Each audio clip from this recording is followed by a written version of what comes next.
Assalamualaikum warahmatullahi wabarakatuh. Alhamdulillah wassalatu wassalamu ala sayyidina Muhammadin wa alihi wa sahbihi ajma'in. Amma ba'd, para pemirsa, para pendengarku dimanapun Anda berada.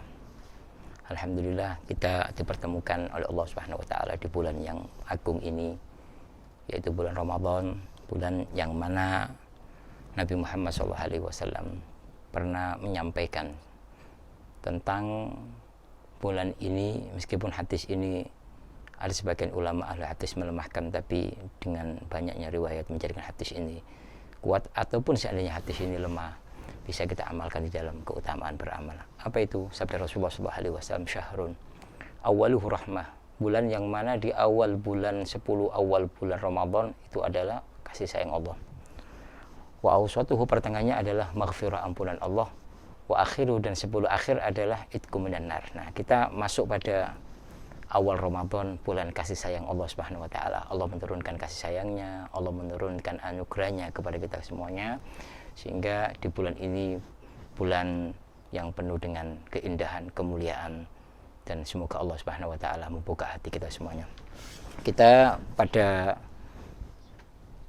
bulan Ramadan ini akan membaca kitab yaitu Al-Minahus Saniyah yang ditulis oleh Al-Imam Asy'arani, ya, merupakan syarah daripada wasiat yang ditulis oleh Abi Ishaq Ibrahim Al-Mabtuli, ya. Semoga Allah Subhanahu wa taala mengampuni mereka berdua dan meletakkan posisi yang sangat tinggi di hadapan Allah Subhanahu wa taala, maqam yang sangat luar biasa di hadapan Allah Subhanahu wa taala, dan kita semoga mendapatkan keberkahan mereka berdua.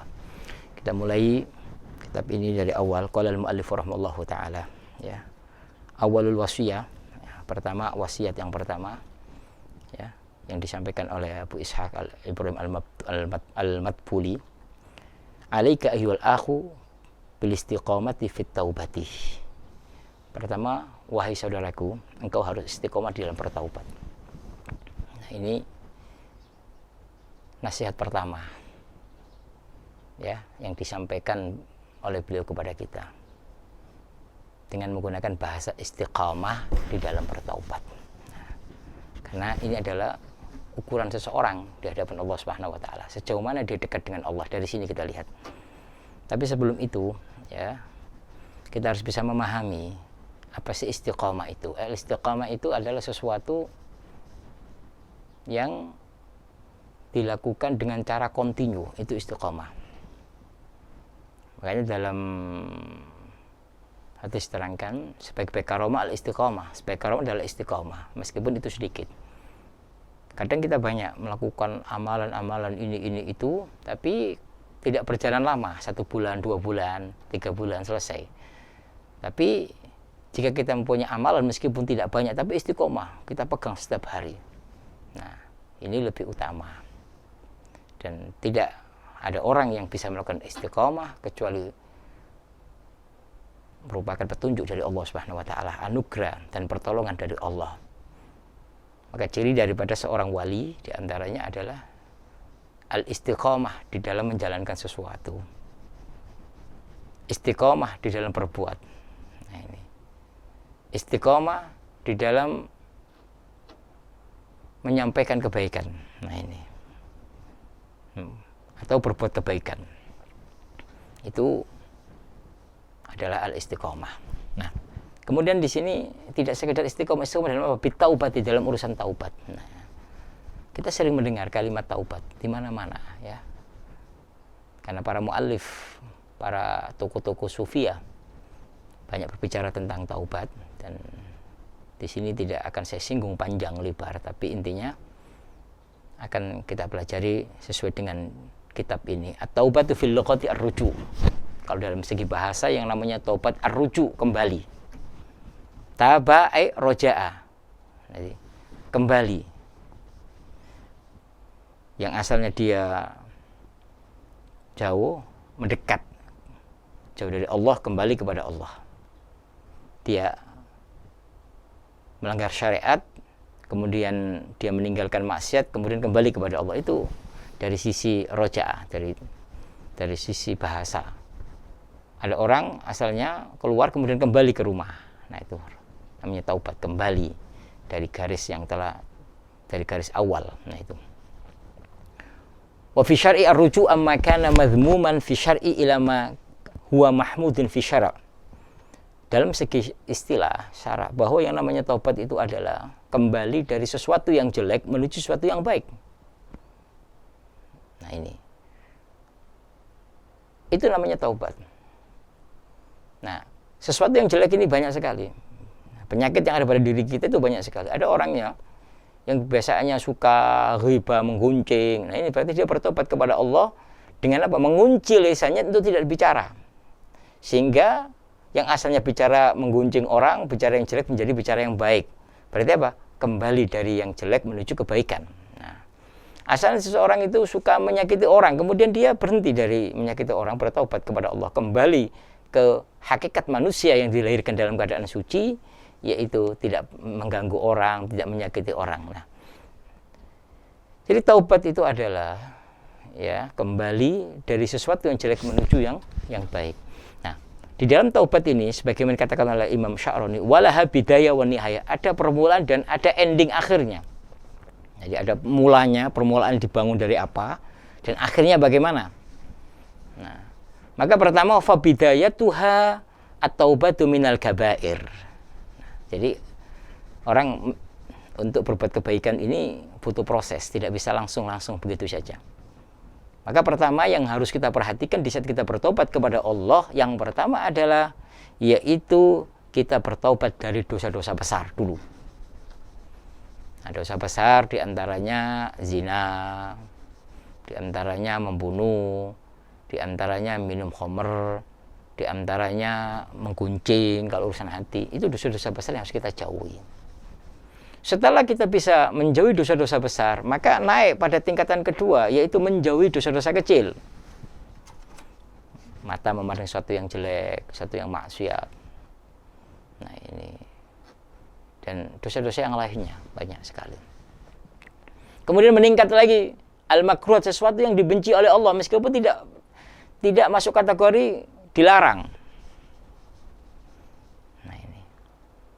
Jadi bukan berarti itu tidak boleh, ya, tapi kita berusaha bagaimana untuk menaikkan keimanan kita kepada Allah dari meninggalkan sesuatu yang dilarang oleh Allah dari dosa kecil, kemudian meningkat pada tingkatan yang ketiga, yaitu menjauhi sesuatu yang dibenci oleh Allah.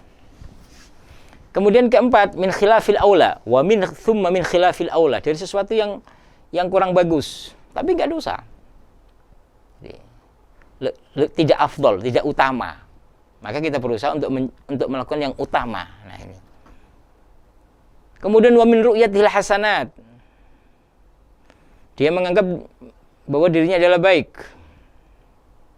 sesuatu yang baik, dari memandang sesuatu yang baik ini menganggap dirinya baik. Nah, atau famin ru'yatihi annahu shara ma'duman, menganggap dirinya itu orang yang fakir, orang yang zuhud, orang yang ada anggapan pada dirinya, memandang dirinya dengan segala kebaikan, memandang dirinya itu adalah orang baik, zuhud ini dan lain sebagainya.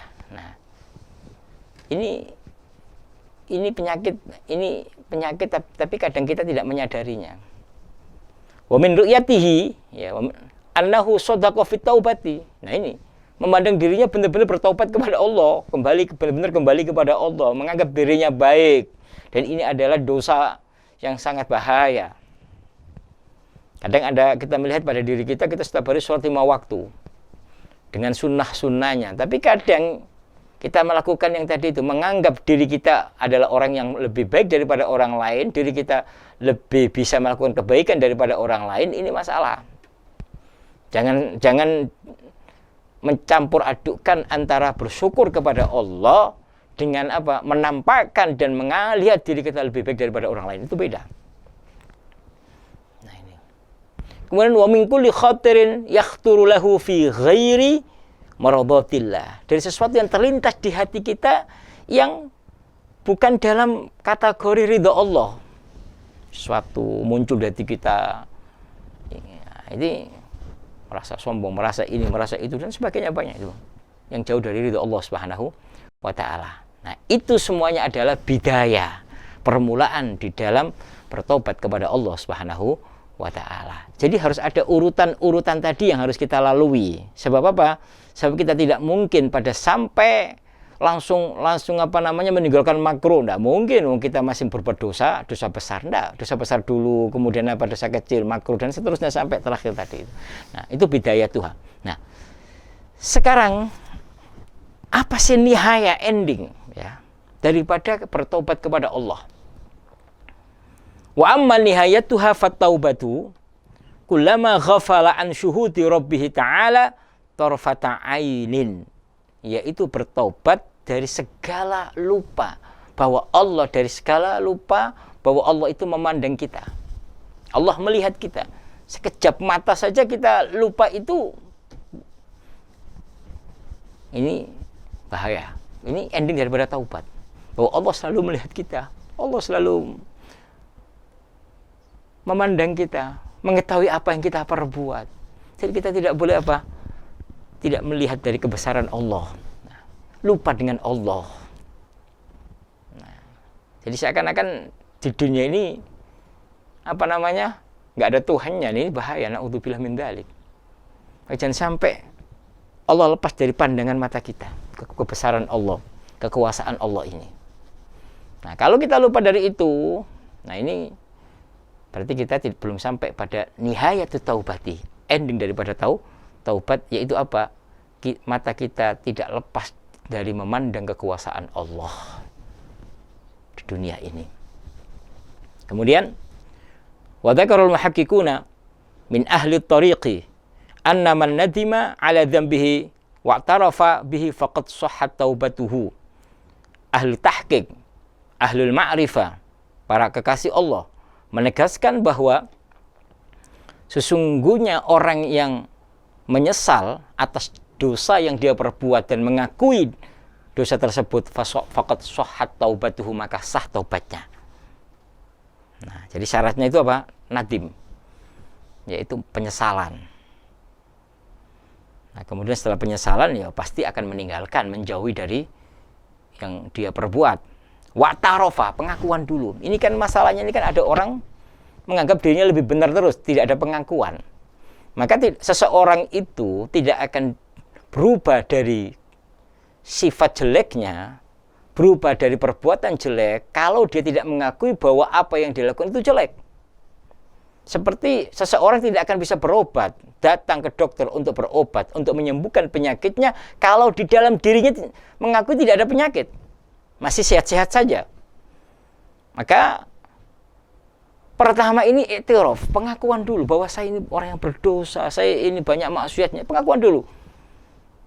Setelah itu muncul yang namanya penyesalan, dan setelah itu dia akan meninggalkan dosa yang dia perbuat tersebut. Nah, ini kebanyakan orang ditutup oleh Allah hatinya, dia tidak bisa melihat kesalahan yang ada pada dirinya, sehingga dia tidak mengakui kesalahan yang dia lakukan tersebut. Nah, li'anna Allah subhanahu wa ta'ala yaqussu alaina fi taubati abina as-sayyid Adam alaihi salatu wassalam ila al-i'tiraf wa nadam falau kana thamma umira zaidun biqassihi alaina wa qalu ulama wa liqassi alaina falau kana thamma amrun zaidun liqassihi alaina laqassahu alaina falau kana amrun zaid laqassahu alaina. Nah, itu kan. Jadi karena Allah Subhanahu wa taala ya tidak menceritakan kepada kita semuanya tentang taubatnya Nabi Adam, kecuali apa? Al-i'tiraf wan nadam, pengakuan dan penyesalan. Kalau seandainya ada selain itu, pasti Allah akan menceritakan kepada kita. Maka atas dasar keterangan dalam Al-Qur'an, di saat Allah berbicara tentang taubatnya Nabi Adam, Allah tidak menjelaskan kecuali al-i'tiraf wan nadam, pengakuan dan penyesalan. Maka ini adalah syarat seseorang bisa bertaubat kepada Allah kalau ada pengakuan salah dulu, kemudian penyesalan, lalu meninggalkan. Berangkat dari keterangan Al-Quran ini tentang taubatnya Nabi Adam, maka para ulama mengatakan anna min syarti taubati al-iqla. Syarat daripada taubat yaitu apa? Meninggalkan dari dosa yang dia perbuat. Kalau dia berbuat dosa di satu tempat, maka dia harus melangkahkan kakinya dan menjauh dari tempat tersebut. Itu pertama kan. Kalau dia biasa dosanya adalah mencaci maki, maka ucapan ini harus berhenti dari ucapan caci maki tersebut. Kalau dia selalu mencuri, maka harus meninggalkan mencuri tersebut. Kalau dia sering meninggalkan atau sering melakukan apa yang telah dilarang oleh Allah, zina, maka dia harus menjauhi zina dulu. Nah, ini yang dimaksud oleh para ulama syarat daripada taubat, yaitu apa? Pertama adalah al-iqla. Wal azm, ada keinginan kuat. Nah, kadang-kadang orang itu ya tobat nanti besok berubah lagi, tobat berubah lagi. Nah, ini berarti tidak ada keinginan yang kuat. Wal azm, alla ya'ud, dia tidak kembali untuk berbuat dosa tersebut. Nah, setelah dia melakukan itu, apa konsekuensi daripada taubat tersebut? Apa athar buah daripada taubat tersebut? Tadi saya katakan bidayatuha, nihayatuha, dan syaratnya. Sekarang apa athar buah daripada taubat? Ya, apa itu? Wa ma'lumun anna bitaubati tughfaru huququllahi ta'ala wa bulmul 'abdi li nafsihi birtikabil ma'asi. Maka dengan taubat tersebut, ya, hak-hak Allah itu yang berkaitan dengan hak-hak Allah itu dihapus. Allah ngampuni dosa-dosa hamba tersebut. Saat dia meninggalkan sholat, ini semuanya. Wa bulmul 'abdi li nafsihi birtikabil ma'asi, di saat apa? Kedzaliman seorang hamba terhadap dirinya di saat dia berbuat maksiat itu diampuni oleh Allah. Tapi kalau berhubungan dengan manusia beda-beda lagi. Ini urusan dengan manusia, harus minta maaf, minta ridhonya kepada manusia tersebut yang dia sakiti, yang dia ganggu, beda lagi. Jadi yang diampuni oleh Allah dengan taubat adalah yang berkaitan dengan Allah, hak-hak Allah Subhanahu wa taala. Kalau hak manusia tidak akan diampuni kecuali harus minta maaf kepada manusia tersebut. Nah, ini. Duna syirk. Nah, makanya kecuali menyekutukan Allah, ini tidak akan diampuni oleh Allah Subhanahu wa taala. Mudah-mudahan Allah Subhanahu wa taala menjauhkan kita dari penyakit-penyakit syirik. Nah. Kemudian setelah kita menerangkan bidayah itu awal daripada taubat, nihaya daripada taubat, ya. Kemudian bagaimana taubatnya Nabi Adam? Dari cerita taubat Nabi Adam ini, para ulama mengambil beberapa syarat di dalam bertaubat. Setelah itu, kenapa memulai kitab ini ya, dengan bab taubat? Kenapa? Beliau mengatakan wa bada asy-syaikhu bitaubati li annaha asasun likulli maqamin yataraqqa ilaihi al-'abdu hatta yamuta. Faka'anna man la arda lahu la bina'a lahu.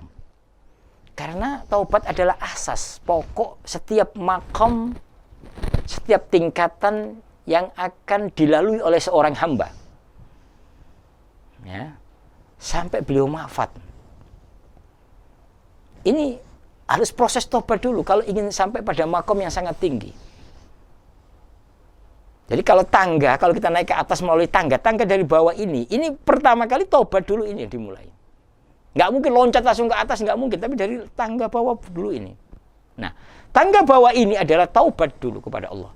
Baru nanti naik derajatnya. Ada orang berbuat maksiat terus, kemudian dia menganggap dirinya makomnya sangat tinggi, dia nggak mungkin, nggak punya makom dia. Karena awal makom itu adalah taubat dulu. Makanya kalau Anda ingin tahu bahwa dia adalah orang soleh atau bukan soleh, pertama kali dia adalah hal huwa multazimun bi syariatillah, apakah dia berpegang teguh dengan syariat Allah. Maka jangan percaya kalau ada orang dia di depan melanggar syariat Allah secara zahir, kemudian Anda katakan bahwa ada kekasih Allah. Tidak mungkin. Kita harus menilai ini dari sisi zahir, yaitu syariat Allah Subhanahu wa taala. Sehingga makom pertama kali sehingga seseorang itu akan sampai pada makom yang tinggi itu harus melalui proses yang pertama, yaitu taubat. Maka diumpamakan dalam kitab ini annamal ardhalah la binalah. Kalau ada orang tidak punya tanah, kemudian bangun di mana? Enggak mungkin. Bangunan ini terbangun kalau punya tanah. asas dulu, dasar dulu, yaitu tanah. Baru kita membangun. Ada orang yang ingin membangun rumah, tapi nggak punya tanah, nggak mungkin. Maka beli rumah dulu, beli tanah dulu, baru dibangun bangunan. Sama, Anda ingin punya makom di hadapan Allah, tapi tidak didasari dengan taubat kepada Allah, tidak mungkin. Karena ini adalah dasar pertama kali. Nah, kemudian wa kadzalika man la taubatalah fala halala wala maqam. Kalau nggak punya taubat, ya nggak punya posisi kedudukan di hadapan Allah, makom di hadapan Allah, nggak mungkin. Seperti tadi, orang ingin membangun rumah tapi nggak punya tanah, maka tanah dulu yang diwujudkan dulu, baru membangun bangunan.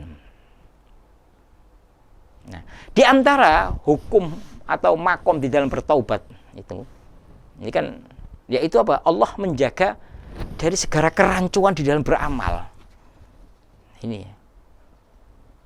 Jadi Allah menjaga dia, menjaga seorang hamba di dalam sesuatu yang rancu dalam beramal, nggak jelas amalnya halal atau haram, nggak jelas. Itu dijaga oleh Allah. Nah, itu adalah makom zuhud.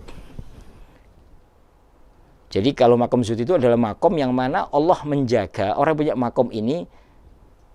Jangan sampai dia berbuat kecuali kebenaran. Zuhud.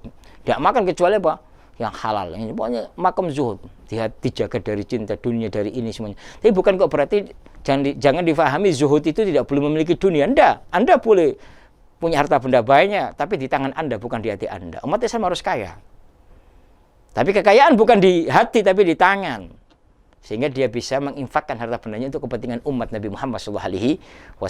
Yang dilarang itu adalah dia mengumpulkan dunia, dia dikeluarkan untuk kepentingan umat Nabi Muhammad, untuk bukan ibadah dia, bukan untuk bekal dia, hanya disimpan sampai mati. Itu yang dilarang.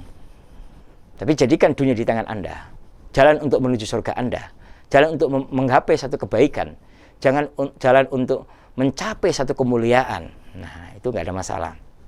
Kemudian apa? Wa hatsal istiqamati fi taubati li'annahu mata kana fi taubati wijajul insaf wa hukmu fi kulli maqamin ba'da fa yasiru bina'u muhal kaman bana ha'itatan minal labanil yabis bi ghairi tin. Nah, kemudian kenapa kok tadi disarankan tidak sekedar tobat tapi istiqomah. Nah, ini kan harus pakai dasar kuat. Kokoh bangunan kalau cor-corannya ini lemah, ya nggak akan lama taubatnya ini akan berubah. Maka dibangun dari istiqomah, pondasi yang sangat kuat. Maka kalau di dalam taubat ini kok dibangun dari sesuatu yang tidak kuat, bengkong, ya dengan cepat akan hilang dia berbuat kebaikan tersebut. Sama bangunan ini tetap runtuh, cepat runtuh bangunan ini. Kalau dibangun dari asas yang lemah. Oleh karena itu, qala Sayyidi Muhammad bin Anan rahimallahu taala, man istaqama fi taubatihi 'anil ma'asi irtaqa ila taubati min kulli ma la ya'ni.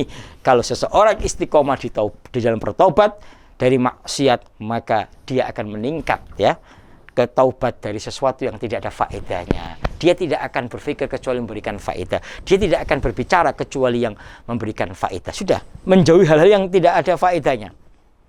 Ini bisa didapatkan kalau dia istiqomah dalam taubat. Istiqomah di dalam menjauhi kemaksiatan, baru apa? Baru meningkat makomnya ini. Nah, maka setelah itu beliau mengatakan, wa man lam yastaqim fiha lam yashumma min at-taubati anil fuduli raihah. Kalau dia tidak istiqomah, tidak merasakan bau taubat, enggak ada apa-apanya.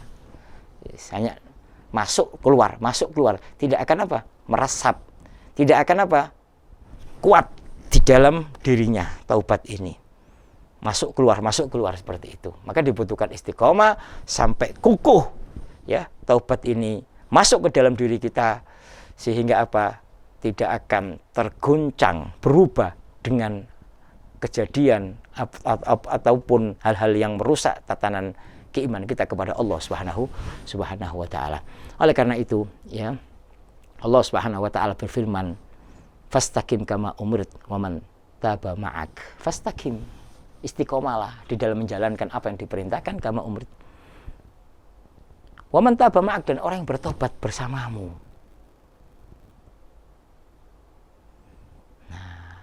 Makanya qala Sayyidi Ali Al-Khawas, man istaqama fi taubatihi wa zahada fid dunya faqad intawa fihi sairul maqamat wal ahwalus shalihah. Barang siapa yang istiqomah di dalam taubatnya dan zuhud di dalam urusan dunia, maka dia akan memiliki segala makom-makom dan keadaan-keadaan yang baik, ahwal shalihah.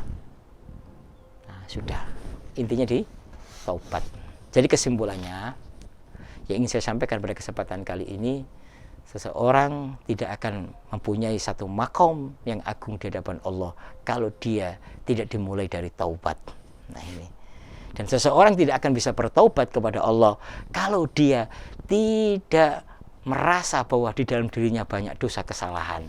Karena berangkat dari kesalahan ini muncul yang namanya penyesalan, dan di saat ada penyesalan dia akan meninggalkan apa yang dia yakini bahwa itu adalah salah. Nah ini baru dia bisa bertaubat kepada Allah.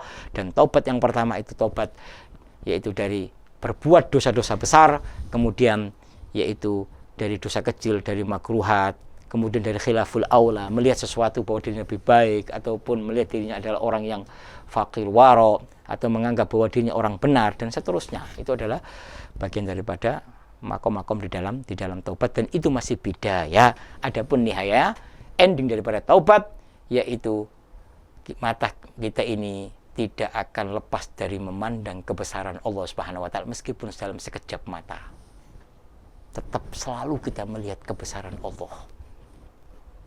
Allah selalu memandang kita, Allah selalu melihat kita. Itu adalah ending daripada taubat. Semoga Allah Subhanahu wa taala memberkahi kita semuanya, dan di bulan Ramadan ini Allah Subhanahu wa taala memudahkan segala urusan kita semuanya, dan kita dijadikan oleh Allah hamba-hamba Allah yang bisa menghidupkan malam-malam Ramadan dan di siang-siang Ramadan dengan memperbanyak membaca Al-Quran, dan semoga kita mendapatkan malam Lailatul Qadar. Wallahu a'lamu bishawab. Assalamualaikum warahmatullahi wabarakatuh.